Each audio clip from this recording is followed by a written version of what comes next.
आज मैं बहुत खुश थी। आज मेरे भाई की शादी का दिन था। श्वेता भाभी देखने में बिल्कुल चाँद सी लग रही थी।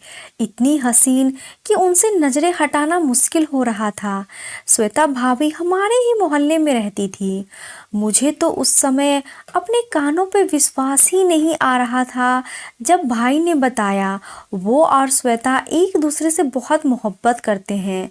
भाई का भाभी से मोहब्बत करना समझ आता था क्योंकि हमारे मोहल्ले की सबसे खूबसूरत लड़की श्वेता भाभी ही थी। भाई का क्या, उस लड़की के हुस्न पे तो हमारे पूरे मोहल्ले के लड़के फिदा थे। लेकिन वो किसी को लिफ्ट नहीं कराती थी, अपने काम से काम रखती और घर से भी बहुत कम बाहर निकलती थी। हमने आज तक उन्हें किसी भी लड़के से बात करते या दोस्ती करते हुए नहीं देखा था। इसीलिए जब भाई ने कहा कि उन दोनों की लव स्टोरी है तो मैंने अब इस बात पर भाई को हैरत से देखा था। लेकिन खैर, मेरा भाई भी किसी से कम नहीं था। वो भी हैंडसम था। पूरे मोहल्ले की काफ़ी लड़कियां अपनी जान छिड़कती थी भाई पे। खैर, हम अपने अनुराग भाई का रिश्ता लेकर गए तो फौरन से रिश्ता स्वीकार भी कर लिया गया। शादी भी 1 महीने में तय हो गई थी और आज भाई की शादी भी थी।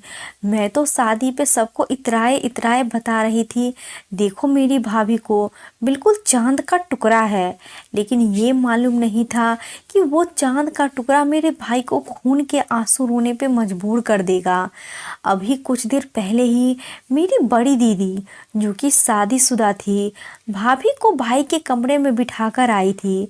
सारी रस्मों के बाद हमने भाई की जान छोड़ी थी। वो तो आज इस कदर खुश थे कि जैसे उन्हें सारी खुशियां ही श्वेता भाभी को पाकर मिल गई हो, दुनिया ही जीत हो बैठी हो। भाई का चेहरा खुशी से दमक रहा था। यहाँ तक कि भाई इतना खुश थे कि रस्मों के नाम पे हमने भाई से जितने भी पैसे मांगे थे, भाई ने सारे पैसे निकालकर हमारे हाथ पे रख दिए थे। खैर, भाई खुशी खुशी अपने कमरे में चले गए तो हम भी सोने की तैयारियां करने लगे। अभी भाई को कमरे में गए कुछ ही देर गुजरी थी कि लगभग आधा घंटा भी नहीं गुजरा था कि भाभी की जोर जोर से चिल्लाने की आवाज़ें आने लगी। हम सभी घबरा गए, ये सब क्या है? वो इस वक्त क्यों चिल्ला रही है? मैं भी अपने कमरे से बाहर निकल आई थी। मम्मी पापा भी कमरे से बाहर आए। मेरी बड़ी दीदी भी यही रुक गई थी, वो भी अपने कमरे से निकलकर बाहर आई थी। हम सबकी नजरें भाई के कमरे पे जमी हुई थी जहां भाभी चिल्ला रही थी। भाभी के चीखने की आवाज़ें सुनकर हम सब परेशान हुए थे। भाई के कमरे से भाभी की आवाज़ें आ रही थी। वो कह रही थी कि मुझे तुमसे घिन आती है, दूर रहो मुझसे।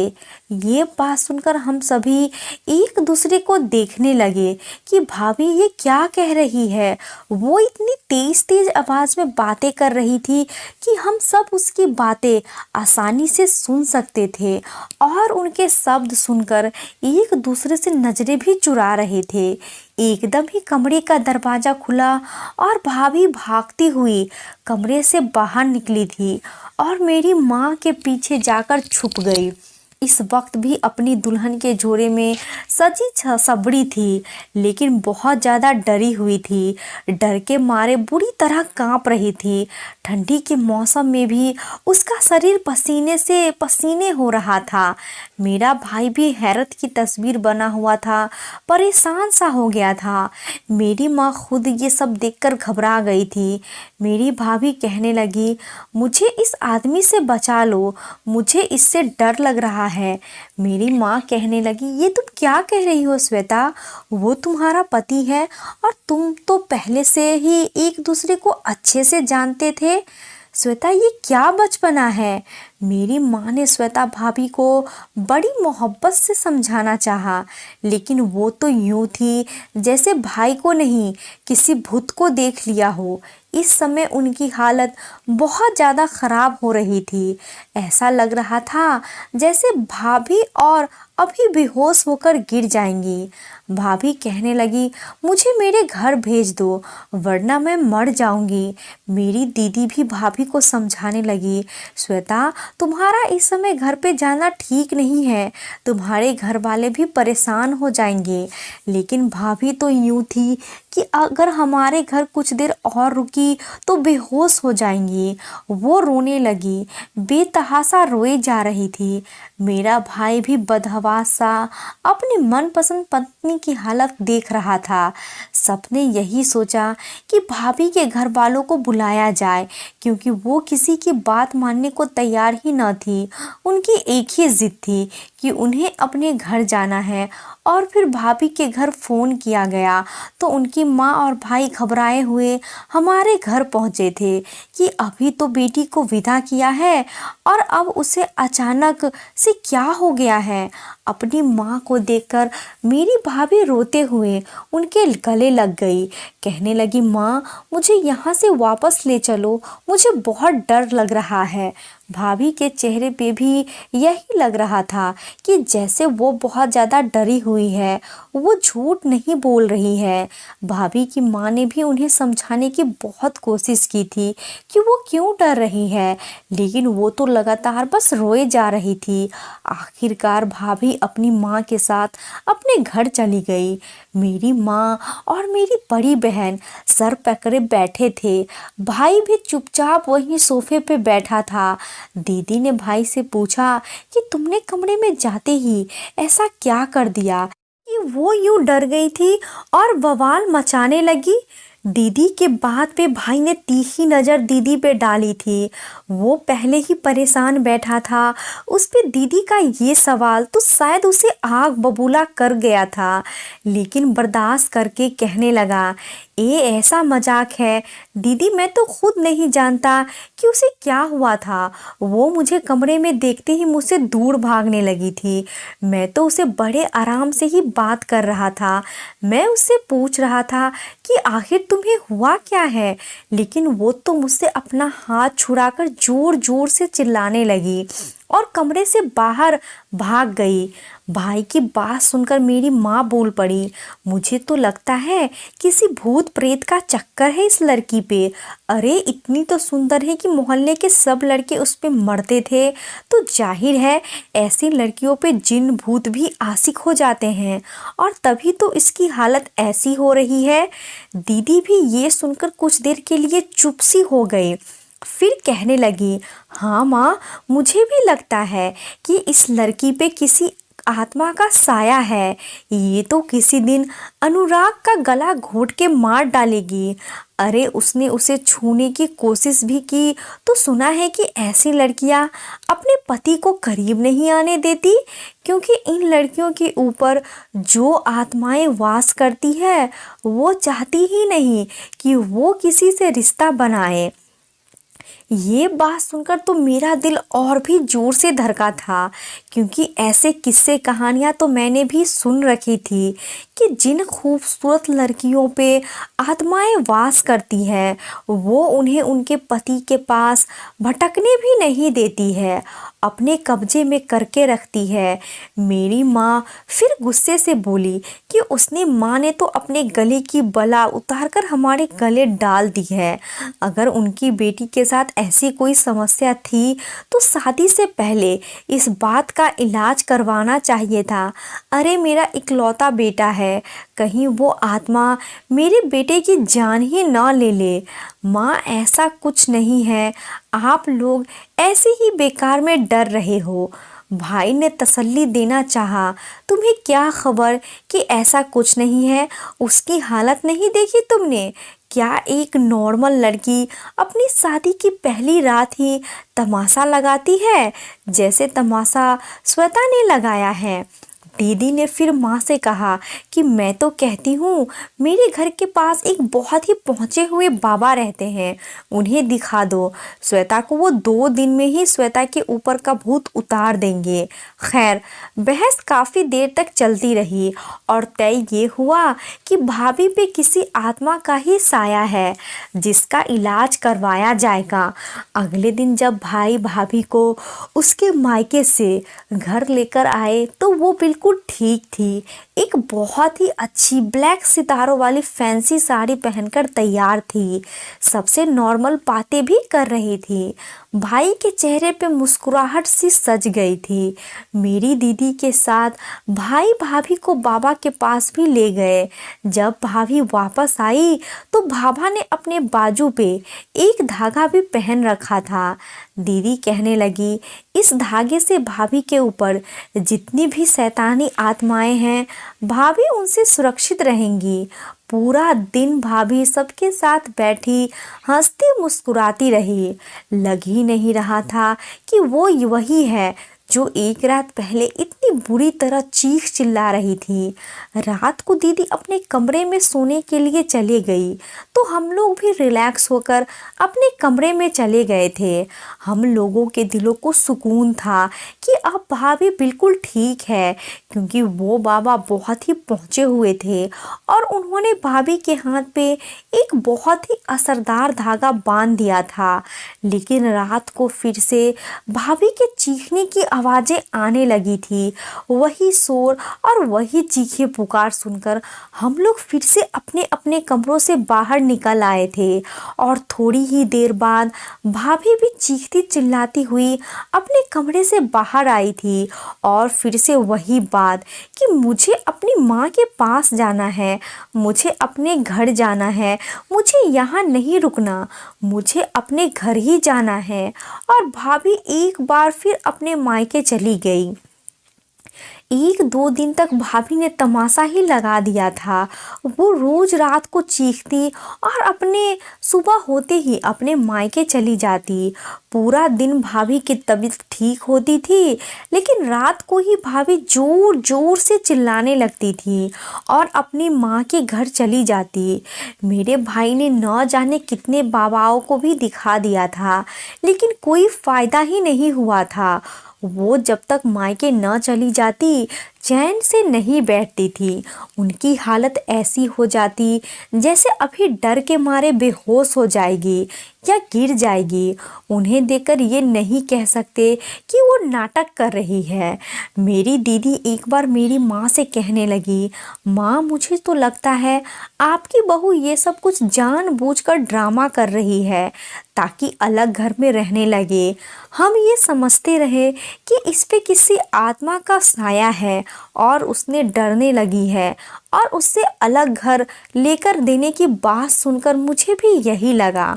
शायद भाभी इसीलिए ड्रामा करती है कि वो हम सबसे छुटकारा चाहती हैं।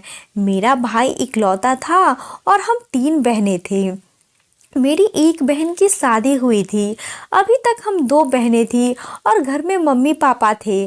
शायद भाभी सोचती होंगी कि वो अपने घर अलग घर में अपने पति के साथ रहेंगी और सास ससुर और नंद के झंझट से बची रहेगी। एक बार भाई अपने काम से जल्दी ही वापस आ गया और भाभी किचन में काम कर रही थी। जब वो सीधा किचन में गया और भाभी से कहने लगे, जरा कमरे में आओ। ये कहकर भाई कमरे में चले गए, लेकिन ये सब सुनते ही भाभी का रंग एकदम से सफ़ेद पड़ गया था, जैसे भाई उनके लिए कोई गैर मर्द है और पता नहीं कमरे में ले जाकर उनके साथ क्या करेंगे। भाभी बुरी तरह घबरा रही थी। मैं भी उस समय किचन में ही थी। भाभी की हालत देखकर मैं हैरान हुई थी। उनके माथे से पसीना चमकने लगा था, हाथ पैर भी कांपने लगे थे। उन्होंने भाई की बात को नज़रअंदाज किया और सिंक में रखे बर्तन धोने लगी। मैंने भाभी से कहा, भाभी आप रहने दे बर्तन, मैं धो लूँगी, आप भाई की बात सुन लें। आखिर भाई ने आपको कमरे में क्यों बुलाया है? लेकिन भाभी कहने लगी, नहीं नहीं, मुझे अभी किचन में बहुत काम है। वो अपनी उड़ी हुई रंगत के साथ काम किए जा रही थी। वो जिस कदर डरी सहमी रहती थी, कभी कभी तो मुझे उन पे भी तरस आने लगता था। पता नहीं उनके साथ क्या समस्या थी जो भाई के साथ तन्हाई में जाने से वो इतना ज़्यादा डर जाती थी। हालांकि हालांकि मेरा भाई तो उन्हें दीवानों की तरह चाहता था। एक लड़की को आखिर और क्या चाहिए होता है, लेकिन वो न जाने क्यों इस तरह अजीब तरह की हरकतें किया करती थी। मैंने कहा, आप भाई से इतना डरती क्यों हैं? भाई तो आपसे कितना प्यार करते हैं। मेरी बात सुनकर वो मुझे कुछ देर देखने लगी, फिर कहने लगी, वो तुम्हें नहीं बता सकती। ये कहकर उन्होंने जल्दी से अपने हाथ पोंछे और फ्रिज से आटा निकालकर रोटियां बनाने लगी। वो भाई के बुलाने पर भी कमरे में नहीं गई थी। मुझे उनके उदास आंखों को देखकर कभी ये लगता कि शायद वो भाई को नहीं, किसी और को पसंद करती है और भाई की संगत उन्हें पसंद नहीं है, इसीलिए वो भाई से दूर रहने के बहाने ढूंढती है। और मुझे धीरे धीरे ये समझ आने लगा था कि उन्हें हम घर वालों से कोई समस्या ही नहीं है, बल्कि भाई के साथ है, क्योंकि भाभी हम लोगों के साथ बहुत ही अच्छे से रहती थी, बिल्कुल सगी बहनों की तरह। हम बहनों से प्यार करती थी और अपने मम्मी पापा का भी अपने माँ बाप की तरह ही ख्याल रखती थी। बस भाई से थोड़ी डरी सहमी और उनसे दूर रहती थी। लेकिन एक अजीब बात ये भी थी, जब भी भाभी मायके से आती तो उस समय भाई का हाथ पकड़े हुए मुस्कुराते हुए आती थी। मुझे उनके ये रहस्यमयी बातें बड़ी ही अजीब लग रही थी। एक बार मैं चाय बनाकर भाई को उनके कमरे में देने गई तो दरवाजे पे ही रुक गई। कमरे का दरवाज़ा जरा सा खुला हुआ था और भाई भाभी से पूछ रहे थे, आखिर तुम्हें मेरे साथ समस्या क्या है? तो भाभी कहने लगी, मुझे तुमसे घिन आती है, तुम मेरे पास मत आया करो, तुम्हें अपने करीब देखकर मुझे कुछ होने लगता है। ये सुनकर मुझे एक झटका सा लगा था। ऐसे सब तो कोई भी औरत अपने पति से नहीं कर सकती, चाहे उस औरत को उसका पति नापसंद ही क्यों ना हो। हाँ, वो हसीन थी, बहुत हसीन थी, लेकिन भला हुस्न पे ऐसा भी क्या घमंड कि पति को यूं नफरत से धुतकार दिया जाए। मुझे लगा भाभी कि इस बात पे मेरा भाई आग बबूला होकर उन्हें कुछ सुना देगा, लेकिन नहीं, वो तो उसके सामने बेबसी से हाथ जोड़कर बैठे थे। कहने लगे, बस कर दो श्वेता, मेरी सजा को कम करो, क्यों मुझे इस तरह आजमा रही हो? मैं तो सिर्फ तुमसे मोहब्बत करता हूँ और तुमने तो मेरी ज़िंदगी नर्क बना के रख दी है। मेरी छोटी सी गलती की मुझे इतनी बड़ी सज़ा मत दो। मैं सब कुछ भूलकर तुम्हारे साथ एक नई ज़िंदगी की शुरुआत करना चाहती हूँ। हमारी शादी को 15 दिन गुजर गए हैं, लेकिन तुमने मुझे अपने करीब नहीं आने दिया है। मैं तुम्हें क्या कहता हूँ जो तुम मुझे खुद को छूने भी नहीं देती हो? आखिर मेरा कसूर क्या है? क्यों मेरे जज्बात को इस तरह से आजमा रही हो? मेरे भाई के कहने के अंदाज में नमी घुली हुई थी, उनकी आंखों में भी आंसू चमक रहे थे। शायद भाई के बर्दाश्त की आखिरी हद थी, लेकिन मेरी भाभी बिना कोई जवाब दिए खामोश बैठी हुई थी, जैसे उन पे भाई की बातों का कोई असर ही ना हो। भाभी के चेहरे पे जो मेरी आंखों ने देखा, मैं दंग रह गई थी। मेरा भाई बेड से उतरकर मेरी भाभी के सामने घुटनों के बल बैठ गया और अपने हाथ जोड़कर फूट फूट कर रोने लगा, लेकिन भाभी पे अभी भी कोई असर नहीं हुआ था। वो यूं बेहरकत भाई के सामने बैठी रही, एक भी शब्द नहीं बोली। पहली बार मैं ये सोचने पे मजबूर हुई थी, ये कैसी मोहब्बत है कि मेरे भाई उनके सामने बैठे रो रहे हैं और उनके पत्थर शरीर पे कोई असर ही नहीं है। मैं वहीं से पलट आई थी। मैंने पहली बार अपने भाई को किसी के सामने यूं बिलख बिलख कर रोते देखा था। अगर मेरी भाभी को मेरे भाई से मोहब्बत नहीं थी, लेकिन तब भी शादी के बाद मर्द की मोहब्बत देखकर औरत पिघल जाती है। और मेरा भाई भी लाखों में एक था, बुरा नहीं था। ये कैसी सख्त दिल लड़की थी। रात को वो बड़ी खामोशी से मायके चली जाती और सुबह होते ही घर आ जाती। इस बार मेरे भाई ने भी उन्हें नहीं रोका था। सुबह को भाई के काम पे जाने के बाद भाभी वापस आई और घर के कामों में बिजी हो गई। मुझे पहली बार वो बुरी लग रही थी, उनसे नफरत महसूस हो रही थी। ऐसा भी अपने हुस्न पे क्या घमंड कि सामने वाले को बिल्कुल ही बेइज्जत करके रख दिया जाए। मैंने भाभी से कह दिया कि आपको मेरे भाई से इतनी घिन क्यों आती है? क्या उनसे मोहब्बत करते हुए घिन नहीं आई थी? न तो वो कोई काले कलूटे हैं और ना ही जाहिल गवार है। अच्छे भले हैंडसम पढ़े लिखे हैं मेरे भाई, फिर आप उनसे इतनी घिनाती क्यों हैं? आप उनसे नफरत क्यों करती है? वो मुझसे कहने लगी, तुम सच नहीं जानती, तुम्हें नहीं पता कि तुम्हारा भाई क्या है और कैसा है। मैंने कहा, कैसा है मेरा भाई? मैं अपने भाई को अच्छे से जानती हूँ, पूरा बचपन हमारा एक साथ गुजरा है। अगर आपने उनसे मोहब्बत नहीं की तब भी औरत ऐसा ही पति चाहती है जो उसका दीवाना हो, उससे मोहब्बत करता हो। आखिर मेरे भाई में किस बात की कमी है? वो तो आपसे दीवानों की तरह मोहब्बत करता है। मेरे गुस्से भरे शब्दों और मेरी इस तरह की बातें सुनकर वो तीखी सी मुस्कुराहट अपने चेहरे पे सजाकर कहने लगी, किसी दिन अपने भाई के कमरे में मेरी जगह बैठकर देख लेना, तुम्हें सारी सच्चाई पता चल जाएगी कि मैं किस तकलीफ से गुजरती हूँ। मेरे लिए तुम्हारी भाई की संगत में फूलों की सेज भी कांटों की तरह चुभने लगती है। और फिर मैंने सोच लिया था कि मैं ऐसा ही करूँगी। मैं भाभी की जगह भाभी के कमरे में बैठूंगी और देखूंगी ऐसी भी क्या वजह है। मैंने रात को भाभी को अपने मायके जाने से रोक दिया और उन्हें अपने कमरे में सोने का कहकर खुद उनके कपड़े पहनकर और घूंघट डालकर भाई के कमरे में चली गई। मैंने दुपट्टे से अपने आधे चेहरे को ढक रखा था, इसीलिए मेरा भाई मुझे पहचान न सका। मुझसे कहने लगा, श्वेता तुम आज अपने मायके नहीं गई? मैंने ना में सिर हिला दिया, बोली कुछ नहीं थी, क्योंकि अगर बोल देती तो भाई मुझे पहचान जाते। वो जल्दी उठकर मेरे पास आ गए, कमरा बंद करके मेरे सामने बैठ गए। कहने लगे, क्या तुमने मुझे माफ़ कर दिया है? मैंने इस बात पर भी ना में सिर हिलाया। वो कहने लगे, बेशक मेरी गलती बहुत बड़ी थी, लेकिन अगर तुम माफ़ कर दो तो मैं तुमसे बहुत खुश रखूँगा और अपनी हर गलती की भरपाई करूँगा। मैंने मुश्किल से अपनी आवाज़ को बदलने की कोशिश की थी। बहुत ही हल्की आवाज़ से मैंने कहा कि अगर आप मेरे सामने अपनी हर गलती एक बार स्वीकार कर ले तो मैं आपको माफ़ कर सकती हूँ। मुझे बोलते हुए भी डर लग रहा था कि कहीं भाई मेरी आवाज़ से मुझे पहचान न ले, लेकिन भाई ने मेरी आवाज़ को पहचाना नहीं था। और फिर भाई ने जो बातें मुझे बताई वो सुनकर तो मेरे पैरों तले से ज़मीन निकल गई थी।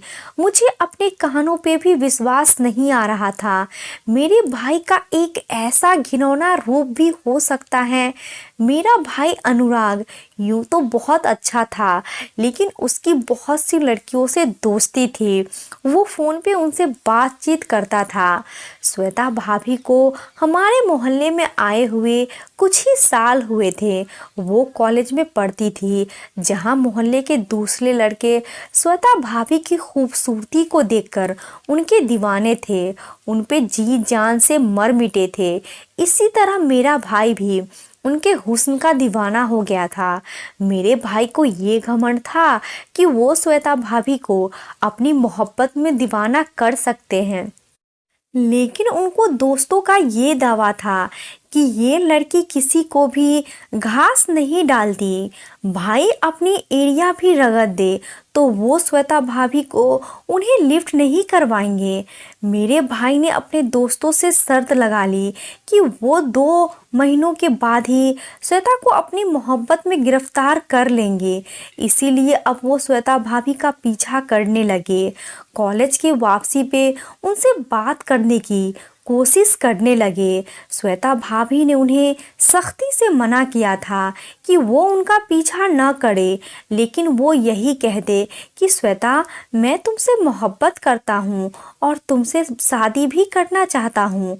लेकिन श्वेता भाभी ने साफ इनकार कर दिया और ये भी कह दिया कि वो किसी की मंगेतर है और मैं अपने मंगेतर से बहुत मोहब्बत करती हूँ और वो भी मुझसे बहुत मोहब्बत करता है। लेकिन भाई नहीं माने। एक बार तो भाई ने हद ही कर दी, भाभी का हाथ पकड़ लिया। श्वेता भाभी को इतना गुस्सा आया, उन्होंने अनुराग भाई के मुंह पे खींचकर थप्पड़ मार दिया। वो अपने कॉलेज के बाहर थी, इसीलिए तमाशा सबने देखा था। बहुत से लड़कियों ने कॉलेज से निकल रहे थे, सबने ये तमाशा देखा। कुछ लड़के आगे बढ़े और भाई का गिरबान पकड़ लिया कि लड़की को छेड़ते हुए शर्म नहीं आती। भाई ने इस बात को अपनी जिद और अना मसला बना लिया। वो भाभी से हर सूरत इस थप्पड़ का बदला लेना चाहते थे, इसीलिए उन्होंने अपने दोस्तों के साथ मिलकर एक बहुत ही घिनौनी हरकत की। जब भाभी कॉलेज से जाने के लिए बस से उतरी तो भाई ने उसे खींचकर उन्हें गाड़ी में बिठा लिया और उनकी नाक पे रुमाल रखकर उन्हें बेहोश भी कर दिया। भाई ने उन्हें अपने एक दोस्त के घर पे लेकर गए थे जो कि खाली पड़ा था और उन्हें कमरे में बंद कर दिया। जब भाभी को होश आया तो वो भाई को कमरे में देखकर रोने लगी, कहने लगी कि वो उन्हें जाने दे। भाभी रो रो कर अनुराग भाई से कह रही थी कि उन्हें छोड़ दे, लेकिन भाई तो श्वेता भाभी के हुस्न के दीवाने बने बैठे थे। ऊपर से श्वेता भाभी की बिखरी हुई हालत इस समय में बहुत ही खराब थी। खींचा हुआ तानी में उनका दुपट्टा कहीं गिर चुका था। वो खुद को अपने हाथों से छुपा बैठी थी। श्वेता भाभी को यूं बिना दुपट्टों में और अपने इतने करीब देखकर भाई अपने आप पे कंट्रोल ना कर सके। भाभी के आंसू, रोना, चीखना, विनती करना कोई भी काम नहीं आया था। भाई ने उस रात भाभी के साथ दरिंदगी की सारी हदें पार कर दी थी। भाभी की गले से निकलने वाली दिल दहला देने वाली चीखें भी भाई के पत्थर दिल पे असर नहीं कर रही थी। उन्होंने अपने थप्पड़ का इस तरह बदला लिया था कि भाभी के साथ जानवरों से भी बुरा सलूक किया था। मेरा भाई शादी से पहले ही श्वेता भाभी की इज्जत को तार तार कर चुका था और उनकी वीडियोस और तस्वीरें भी ले चुका था। मेरी भाभी के साथ जो कुछ भाई ने किया था वो सिर्फ उनसे नफरत ही कर सकती थी। मेरे भाई ने कहा कि वो उसे किसी और के काबिल नहीं छोड़ेगा, इसीलिए जब वो अपना रिश्ता उसके लिए भेजे तो वो मान जाए, वरना उसकी तस्वीरें उनके भाई और बाप के सामने भेज दी जाएगी। भाभी रोते धोते अपने घर चली गई थी। इस बात का पता किसी को भी नहीं चला था। मेरी भाभी ने पहले वाले मंगेतर से रिश्ता तोड़ दिया था, ये कहकर कि वो किसी और से प्यार करती है। हालांकि उनका दिल ये कहते हुए खून के आंसू रो रहा था, क्योंकि वो अपने मंगेतर से बहुत मोहब्बत करती थी। दोनों ने अपनी आने वाली जिंदगी को लेकर बहुत से सपने भी सजाए थे, लेकिन उन्हें पता था अगर उन्होंने ऐसा नहीं किया तो उनकी इज्जत को अनुराग भाई उछाल कर रख देंगे, क्योंकि अनुराग के पास बहुत ही गलत वीडियोस थी जिनके वायरल होते ही श्वेता भाभी किसी को मुंह दिखाने के काबिल नहीं रहती। और इसी वीडियोस और तस्वीरों को देखकर तो उनका मंगेतर भी उनसे शादी नहीं करता। ये बात ऐसी थी कि उनके घर वालों ने भी भाभी को बहुत बड़ा भुला कहा कि तुमने घर वालों की इज्जत का भी ख्याल नहीं रखा। मंगेतर के होते हुए भी किसी दूसरे से मोहब्बत की पेंग बढ़ा ली। भाभी कड़वी कटीली बातें सुनती रही और जब भाभी का रिश्ता आया तो भाभी ने अपने घर वालों से कह दिया कि वो सिर्फ अनुराग से ही शादी करेंगी, वरना अपनी जान दे दूंगी। भाभी के घर वाले मान गए, लेकिन भाभी से सबके दिल बुरे हो चुके थे। मेरा भाई अपने घमंड के नशे में और भी चूर हो चुका था कि अब वो खूबसूरत लड़की को अपनी पत्नी बनाकर अपनी हर ख्वाहिश पूरी करेगा, उसे जलील करेगा और अपने थप्पड़ का हर दिन बदला भी लेगा। लेकिन भाभी ने पहली रात ही ऐसा तमाशा लगा दिया कि भाई के भी होश उड़ गए। भाभी भाई से कहने लगी, मुझे नफरत है, इतनी नफरत कि अगर तुम मर भी जाओ तो मुझे अफसोस ना होगा। तुमने मेरी तस्वीरें दिखानी थी तो जाओ, जिसे चाहो मेरी तस्वीरें दिखा दो, क्योंकि अब मैं दुनिया वालों के सामने तुम्हारी पत्नी हूँ, तुम्हारी इज्जत हूँ। सबको ये बता दो कि तुमने मुझसे शादी कैसे की है। भाई ने बेशक उन्होंने सब कुछ बदले के लिए किया था, लेकिन भाभी को देखकर वो उनसे मोहब्बत कर बैठे थे, इसीलिए वो सब कुछ भूल जाएं। लेकिन ऐसा हादसा औरत कभी भुला नहीं सकती और न ही ऐसे आदमी को अपना सकती है। वो कहने लगी, मैं तुमसे कभी मोहब्बत नहीं कर सकती, तुम्हें कभी भी अपने पास बर्दाश्त नहीं कर सकती, क्योंकि जो कुछ तुमने मेरे साथ किया है मुझे तुमसे घिन आती है, नफरत महसूस होती है तुमसे। वो चिल्ला चिल्ला कर कहने लगती है तो भाई भी घबरा जाते हैं। भाभी को शायद बहुत तकलीफ भरी रात आने लगती है जो उन्होंने सही थी, इसीलिए वो कमरे से बाहर निकल जाती और इसी काली भयानक रात की तकलीफ को याद करके भाभी इतना ज़्यादा डर जाती कि डर के मारे थर थर कांपने लगती थी। ये बात किसी भी औरत के लिए बर्दाश्त करने के काबिल नहीं है जो श्वेता भाभी के लिए थी। यही वजह थी कि भाई जब भी उनके करीब आने की कोशिश करते भाभी चीखने चिल्लाने लगती थी। लेकिन भाई को अब अपनी गलती का भी एहसास हो चुका था और भाभी की मोहब्बत में गिरफ्तार भी हो चुका था, लेकिन वो सिर्फ उनसे नफरत ही करती थी। ये सारी हकीकत बताकर भाई ने जब मेरा घूंघट हटाया तो उनकी रंगत उड़ गई थी। वो कुछ भी बोलने के काबिल नहीं रहे थे और अपने भाई का ये घिनौना रूप देखकर मेरे आंसू बह रहे थे। मैंने कहा, भाई मुझे तो आप पे बड़ा घमंड था कि मेरा भाई दुनिया का सबसे अच्छा इंसान है, लेकिन आपने ये सब क्या कर दिया? एक मासूम सी लड़की की जिंदगी बर्बाद कर दी। श्वेता भाभी आपके साथ जो कुछ भी कर रही है ठीक कर रही है, ये कहकर मैं उनके कमरे से बाहर आ गई थी और भाई की हकीकत भी सबको बता दी। भाई ने सबसे हाथ जोड़कर माफ़ी भी मांगी थी, श्वेता भाभी से भी हाथ जोड़कर माफ़ी मांगी।